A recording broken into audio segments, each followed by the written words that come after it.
नमस्कार दोस्तों, स्वागत है दी बुक समरी के इस चैनल में। कल्पना कीजिए एक ऐसे व्यक्ति की जो रोजाना ट्रेड करता है। हर चार्ट, हर कैंडल और हर एक मूवमेंट पर उसकी पैनी नजर होती है, फिर भी उसे हर बार नुकसान होता है।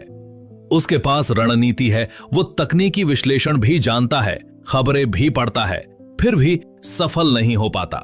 क्यों? क्योंकि असली जंग वो बाजार से नहीं, अपने मन से लड़ रहा होता है। यही सच्चाई हमें मार्क डगलस की मशहूर किताब ट्रेडिंग इन द जोन सिखाती है। मार्क डगलस बताते हैं कि ट्रेडिंग दरअसल मानसिक दृढ़ता और अनुशासन का खेल है। यहां सबसे बड़ा शत्रु कोई और नहीं बल्कि हमारी खुद की सोच है। ट्रेडिंग की असली हकीकत, मार्केट कभी भी स्पष्ट संकेत नहीं देता। यहां कुछ भी 100% निश्चित नहीं होता।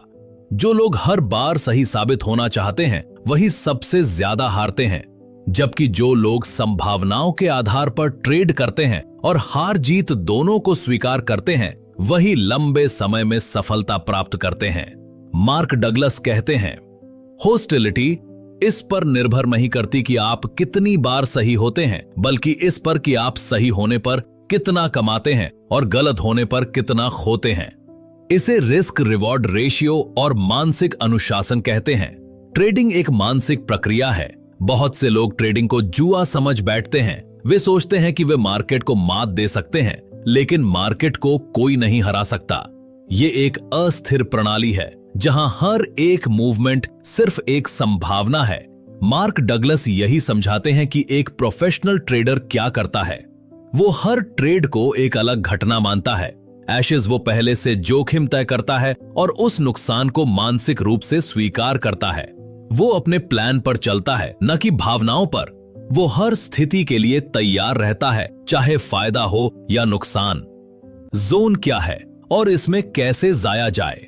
ट्रेडिंग इन द जोन का मतलब है वो मानसिक स्थिति जहां आप अज़हब न डरते हैं, एक आन न लालच करते हैं, एक आन न भावनाओं में बहते हैं, बल्कि एक स्थिर मानसिकता और रणनीति के साथ हर ट्रेड को एक समान मानते हैं।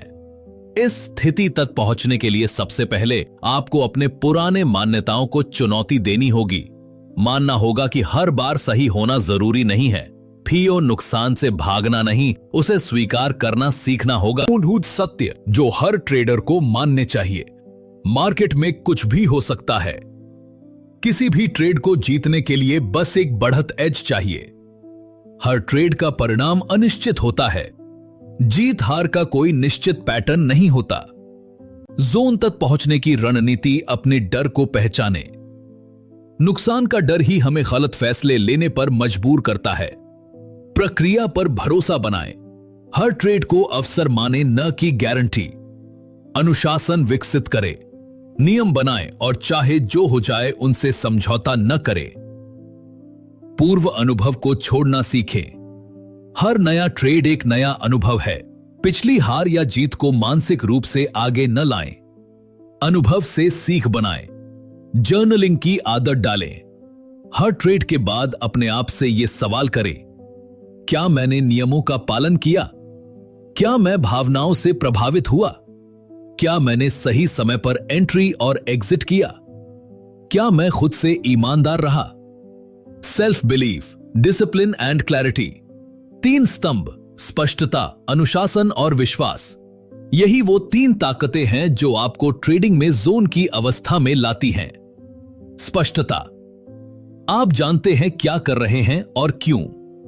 अनुशासन, चाहे कुछ भी हो आप अपने नियमों से नहीं डगमगाते। विश्वास, अपने सिस्टम, खुद पर और मार्केट की अनिश्चितता पर भरोसा।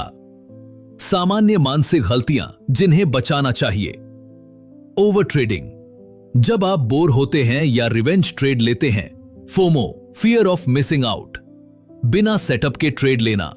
सेल्फ सैबोटाज, बार बार स्टॉप लॉस खिसकाना या टारगेट बदलना। ओवर कॉन्फिडेंस, लगातार फायदे से खुद को मार्केट का उस्ताद समझ लेना। Mental programming techniques, mark Douglas कुछ अभ्यास सुझाते हैं। हर ट्रेड को नए मौके की तरह लें। हर सुबह मानसिक रूप से दोहराएं, मैं शांत हूं, मैं नियमों से चलता हूं, मैं हर ट्रेड को संभावना मानता हूं। निष्कर्ष, असली ट्रेडिंग बाहर नहीं भीतर होती है।